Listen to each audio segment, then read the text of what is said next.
Right, year 11. For those of you studying at home and anyone else, I just thought I'd go through this Wednesday's literature exam just really quickly. I'll do Lord of the Flies first and hopefully do a poetry video when I come back from my football match. So, like Lord of the Flies and Bob Golding, you need to use his name. You need to talk about what he is doing. It's his ideas. It's his book. If you feel anything, it is because he has made you feel that he has done something. So it's all about ideas and details. So what are his ideas and what are the details that enable him to put those across to you or to make you think a certain way. So first thing, right, the main ideas. There's like several, but I've tried to sum them up into three broad points. So obviously the quote right at the end about Ralph crying, and the violence and the death and the destruction is about the evil that mankind is capable of, and obviously his background living through World War II and teaching in the boys' school, he has seen that evil up close, and he is concerned that it is inherent in all of us.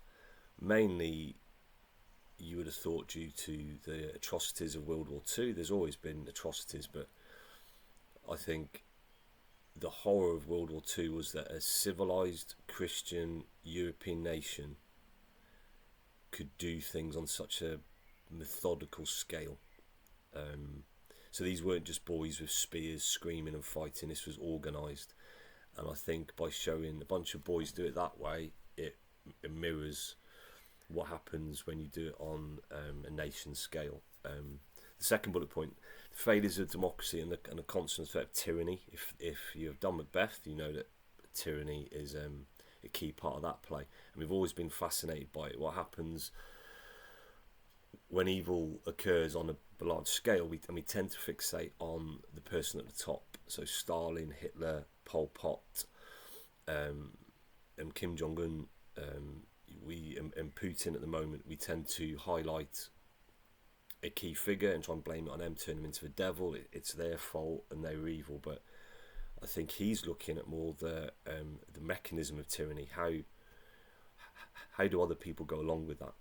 How is Jack able to take those boys with him until there is literally two left? Even Sam and Eric become part of his tribe. Tyranny works because of the weakness of the people underneath. And then the last one, which is probably the least likely to come up, but you can always talk about it because it's essentially the other two, is very much an allegorical element to this book, that it's from the start of Ralph coming down and climbing down, and the end of it, he ends up on the beach on his knees, so the lowest he can get, the constant symbolism of the mountain in the background, and the fact that the first thing they do when they land on the island is destroy it via the plane with the scar, and then Piggy leaves the bushes after going to the toilet because they're corrupting it, and then they end up basically burning it down. We are abusing nature, whether that was through the Industrial Revolution, whether that was through the bombing in World War II, whether that was in the sudden threat of nuclear weapons, the ability to destroy everything. I think that would have been very much an existential crisis at the time. So if you're talking about any of those three things, you are answering a question to a high level, because you're talking about why he wrote the book and what he's doing. The story, you do not get marked for remembering the story. You are going to get marks for saying what the story is really about. And I know I often get the comment as an English teacher, how do you know he meant Niger? I've read several of William Golding's books. I've seen a lot of his interviews. He had some ideas. He was obsessed with them. And by using a childish story, he was trying to access a generation he thought could learn from it, or maybe he was trying to highlight all these things on a really fundamental level. That if it can happen to some school children, it can happen everywhere. Like in the details now, obviously without an extract, you are slightly on your own in terms of having to remember things. However, it's not just quotes. quotes are important if you can remember them, even if it's just 2 or 3 key ones, or you remember to put quotation marks around any words you use from the book. So coconut, blood, and the conch, the beast, any sort of these key terms you use that's essential to your answer, they are quotes from the novel. However, there's 3 big ideas that you need to use and highlight you're talking about them, is characters. There's always a character and question. They may change it this year and everyone will complain, but there's normally a character question. Characters are a method. They are used to represent something. They are also used to show the effects of things. So Piggy's death is a result of the victimisation and the bullying. Ralph's crying at the end is because he realises where the beast really was. Simon's death is because society turns their back on knowledge and wisdom when it doesn't fit into their ideology. Setting. Massively symbolic. If you look at the way he describes certain parts of the island, it is used to show certain elements of civilization and history and development. Some of them more significant than others, but I'll go over them in a minute. And then symbolism is a book full of symbols. He's using it to represent aspects of wider society, of the issues, of the ideas that he's trying to contend with. So we'll get to that. Except I can't now use my mouse because I can't see, it's too bright in here. Sorry. Right, characters. Ralph. Key one hasn't been asked for a while. It might come up. If it doesn't matter, because you can talk about him in relation to a lot of the other themes, and also it's a good model for what you should be talking about. He does represent a childish innocence. From the first time we meet him, he's excited. He strips off. He goes swimming. But he is the focal point. He is the Western democracy that failed to stop Hitler, that allowed Stalin to take nearly half of Europe, to allow these things to happen. So he is naive, and he only realises the true nature right at the end. A uniform, he is integral to that symbol, to that imagery. Like straight away he strips off, he has no qualms. That is obviously juxtaposed with Piggy's reluctance because of his auntie. Like Ralph realises there's no parents, there's no adults, so he can get away with it. But he soon puts them back on, and at key points in the book it comes back to his uniform. He pulls his socks up when he's walking away from the meeting, and he's reflecting on what is happening. At the end of the book, it makes a big fuss about what the man is wearing that he confronts in that pristine white naval uniform, and that is a sense that Ralph realises he has let themselves go. And also when the naval officer says about, I would have thought better of a bunch of English boys. He needs rules. Like, he wants to be rescued. Like, he needs the order of society. The conch, he hasn't got the knowledge that Piggy has of what it is, but he soon sees its potential, so straight away claims it for his own, and he uses it to try and bring order.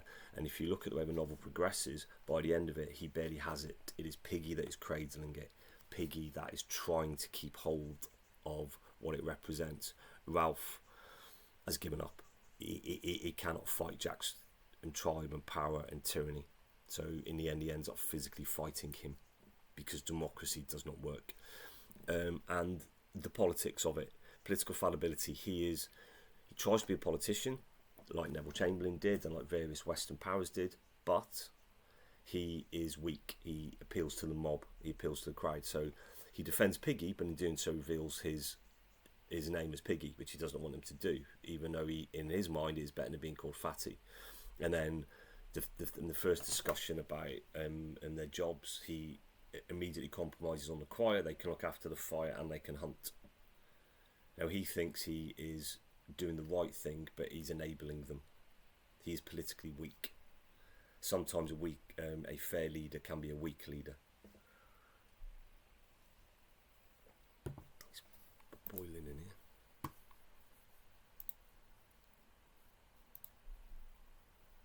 Oh, Jack. you don't get Ralph, you might get Jack. And again, even if you don't, you will need to talk about him. Particularly if you get a Ralph question, you can talk about Jack as the opposite. If you get question about order, democracy, dictatorship, any of those keywords to leadership, Jack represents the yin to his yang, the flip side of the coin, so to speak. He represents inequality in society. He starts off giving orders to other boys because he has that position, and he's the arrogance of the elite elements of society that try and maintain power. So in terms of uniform, again, he is the one that arrives in the outlandish sort of choir uniform on a beach. It's a bit silly, but Nazi symbolism, the black and the silver, and it's that hierarchical idea. He presumes that if there's a hierarchy, he will be top of it. He has the uniform to back that up. However, he very quickly ditches it and transforms himself with face paint and no uniform, so he's got burnt skin and the long hair. He has gone savage. He has embraced a new uniform, and one of violence and savagery. The conch, he has no time from it, and from the start he doesn't see how anyone else should have a say. And the beast, he is integral to the way the beast develops through the book. He uses it to control the others. He immediately and doesn't dismiss it like Ralph tries to. Ralph tries to be reasonable, but Jack uses it to control them. So first he says he'll hunt it, which gives the hunters more power. Then he uses the beast from the water element to try and prove that the sea's dangerous, we can't look that way, we need to look inward. So he's like stopping them from looking to escape. And then the beast from the air and the beast at the mountain, he uses it to stop them going up there. Like, he doesn't want them to seek knowledge. He doesn't want them to seek like escape or order.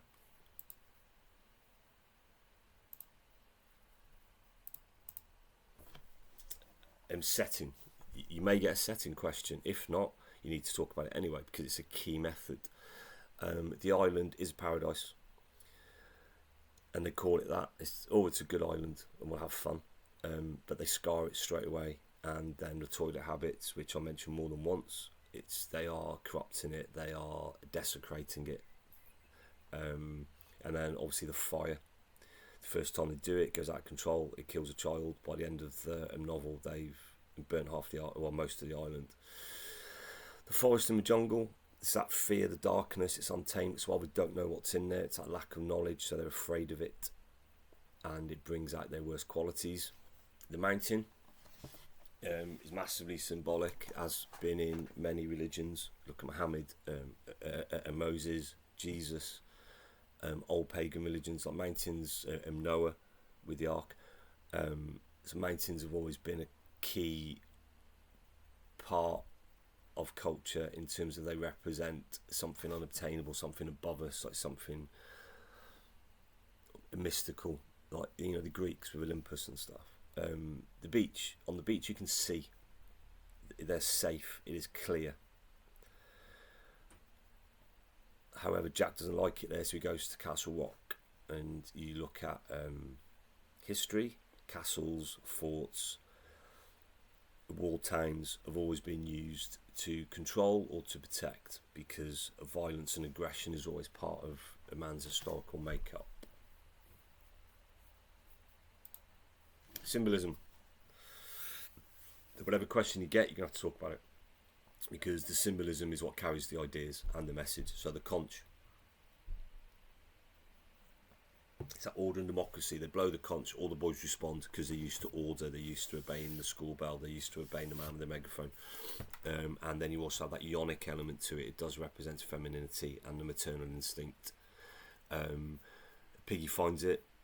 Piggy is the one whose auntie is still present in terms of spirit. And when they smash the conch, they finally turn their back on anything good in society, anything nurturing. On the opposite side of that, you have the knife and the spear. Jack starts off unable to use the knife and stabbing a tree. By the end of it, he's sharpening a spear at both ends to use on Ralph. It's very much a phallic representation of how man is aggressive and uses violence. Fire. Man uses technology for good, always does. It always starts like that, and obviously Oppenheimer's in the news at the moment because the film coming out. but it's always used for destruction. Leonardo da Vinci infamously invented things which were then used for war, and he regretted it his whole life. There was also an abundance of religious imagery. The fruit, like the Garden of Eden, the snake clasp belt that Ralph wears, and the mountain itself. It's an allegory for the fall of man. And I've got a document that a child made in my class. Thank you very much. He was got a lot of religious knowledge and has tied it in really well to all the texts we study. So I'll attach that as well. That's brilliant. Right, just some example questions. I was trying to keep it to 15 minutes, but very well. This is the oldest paper that was sat, 2017. As you see, you've got 2 questions. You do one of them, which still seems to be an issue for some people because the word "or" is confusing. How does Golding present Ralph as a leader? The question is not about what does Ralph do. The question is about leadership. You know, Ralph is a means to comment on different styles of leadership and different effects of leadership. You've then got a Ralph wept for the end of innocence, darkness of man's heart. But the key words in this question are what does Golding have to say about human nature? So the question is about the evil, about those ideas from the start. Now, to answer these, this is what the exam board are looking for if you had the Ralph question. So how is he first introduced? Well, 1, he's descending. 2, he tries to form an alliance with Piggy, but he's relying on his knowledge. So straight away we get that clue that he is charismatic, but he lacks the intelligence and maybe to lead. So he needs Piggy. He's elected as leader. Is that because he's one of the bigger boys, or is it purely because he's in possession of the conch? His power relies on that symbol. And then obviously Jack's rebellion and takeover shows the weakness in his leadership. And what does that say about society? The fact that that Jack appeals more. What is he offering? What does that say about humanity? For AO2, the methods, you've got the physical description of Ralph. He's seen as taller, more athletic. He describes having a boxer's figure. He gets in the water straight away, which you could argue is ironic later on because they become afraid of the water with the beast. His background, his reliance on his father, he will save us. He has absolute belief in the hierarchies in society. And then obviously at the end, when the naval officer turns up, he realises that they're going back to a society just as violent as the one they've created. His relationship with Piggy and Jack and how they develop. And also how he reacts to losing control. He gets a bit angry after the feast. He doesn't really know what to do. And then for the context, you have the childish innocence, and it says here like societal modes of control. So the school system, the social class system in Britain, the way democracies work with voting and things. He tries to reenact these on the island, but he's a child, so he lacks the intelligence to do it, or the cunning, I suppose, could argue. And the fact that he tries to be democratic, which is weak, as opposed to the autocratic style of Jack, and they are both flawed, but equally as flawed. And then his failure linked to wider conflict, which is obviously the historical stuff. You don't write an essay on the Second World War. You write about how he represents the weakness of democracies to stop the rise of tyranny. And why does my mouse keep moving? Sorry. Right. If you got the other question about human nature, you can see the way they behave. Obviously, key to that, I would argue, is Roger and the stone throwing and the destruction when he pushes the boulder down the jungle. He wants to destroy. He wants to hurt, but something holds him back. Jack then gets rid of whatever's holding him back. The different boys as individuals and types. So obviously Piggy represents that rational, intellectual, nerdy thought in society that we need, but is always denigrated and dismissed as lacking. Whether they're not physically the same as other people, they're not as charismatic or socially aware and able to communicate. However, we need their ideas. Hence why Ralph was the mouthpiece for Piggy's ideas. and the deterioration of the boys' lives on the island. So they go from trying to make huts on the beach and have this organised thing to basically living in a fort and hunting and killing. The murder of Simon and Piggy are key about human nature. It actually shows where they've come from. And if you're talking about those moments, you need to talk about where it's come from. So the first feast with the pig, where Ralph and Nat join in, that enables the later feast where they kill Simon. With Piggy, his death is directly linked to the way Roger has been enabled. So if you talk about the death of Piggy, you have to talk about how it stems from him throwing stones originally, but missing because he knew it was bad. Obviously, Piggy and Simon have weaker physical characteristics in some ways, if you want to look at that, and the fact that Ralph and Jack are dominant physically, and this is always seen as an admirable quality in society. And the third bullet point there, how Golding extrapolates out from the boy's behaviour to a wider application of his ideas.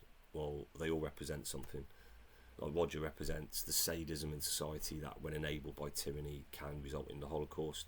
Jack represents what happens when leaders ignore what existing structures and where they can take it. And obviously, recent events in the world have shown this book is still as relevant as ever. Obviously, for context, there's loads. You've got the Freudian idea of the id, Kant's ideas of evil. You could talk about the destroyed Eden and the fall of man. You could talk about Nazism, like communism. And you could talk about the link between the boys and the adult equivalents. So Ralph represents that entire group of well-meaning, fair people that are prepared to do the extreme things to stop the rise of tyranny, so it will always rise. And then Jack represents the end game of tyranny, which is the destruction of the island, and in a period where nuclear arms race was occurring, very prescient. So that is a very, very quick run through. But just quickly, this is the thing that was made to me by a student, which is very good. So, Lord of the Flies. If you look at the quotes, so words like illusions, like the skull like coconuts, a snake class belt,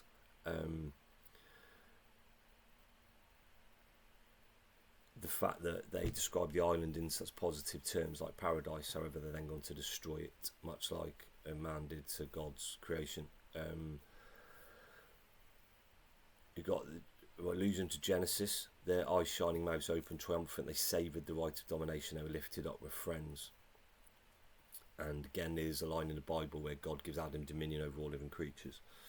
The snake thing, allusion to Satan and the serpent, and obviously the serpent made them aware of themselves and made them embarrassed and shameful, and God was angry. In this case, the serpent makes him afraid, which enables Jack to do what he does. Again, there's more beast imagery, there's more snake imagery. You've got, as well as the fruit represented temptation in the Garden of Eden, the way that Simon handles fruit to the little ones, an allusion to Christ feeding the 5,000, the sense that he was doing something greater than himself. With Simon, be careful about saying he is Jesus. He isn't. He's a representative of a messenger of a prophet. Hence his name Simon, after one of the disciples. In Revelations, there is a line, and thank you, Lily, for putting this together, because I didn't pick that up after 20 years, where he says, as I stood upon the sand of the sea and saw a beast rise up out of the sea. Again, it's that fear of the unknown. And when the Bible was written, obviously the sea was this great, big, unknown, dangerous place. In this case, to them, it's the jungle, it's knowledge, it's the sea, it's everything is unknown. There's lots of allusions to the fall. Lots of allusions to how Satan was in the tree of knowledge, hiding in the Garden of Eden in plain sight. The beast from the air, that's a very apt one there. The title of chapter 6, an allusion to a dead pilot, which is an allusion to, in Revelation, and I saw one of his heads as it were wounded to death, and his deadly wound was healed, and all my world wandered after the beast. Again, a great apt quote. And the parachutist is an omen, is a sign of the end. Now, it should be to them an end that the war's still going on, so they'll probably never get rescued, or it could be a sign that the war is coming increasingly towards them, so they will be rescued. Obviously, Beast of the Sea, again, there's a Revelations reference. When they offer the beast a gift, there's obviously when Moses comes down off the mountain and they are worshipping false idols, and in this case we've also got the thing in Revelations about, and they worship the beast. We're going to have fun on the island. We're going to have fun. So when the beast is talking to him, again in Revelations, the devil is talking about, like talking to people, trying to tempt them, trying to corrupt them. Like with Jesus in the desert, he goes out into the wilderness for 40 days and 40 nights, and the devil tries to tempt him to prove to God he can corrupt anyone. Obviously, the wet for end of innocence, darkness in man's heart is obviously him talking about the innocence of God and Eden now we were expelled. Right. I meant to do 15 minutes. I've done 25. I will attach documents. I hope it's been vaguely useful. Remember, knowing the details in the book is good revision, but only if they help you talk about the ideas. The ideas are what get the marks. The details are what support your answer. Don't worry too much about learning lots of quotes, because if you learn lots of quotes but can't say anything about them or link them to anything, then that does not help. So I would learn enough quotes that you are sure you can remember and talk about coherently. Well, I hope this vaguely helps. Good luck in the exam. Remember, ideas and detail. Ideas and detail. The characters are not real. It is sad when Piggy dies because we realise that is how people are victimised in the world. Good luck. Take care.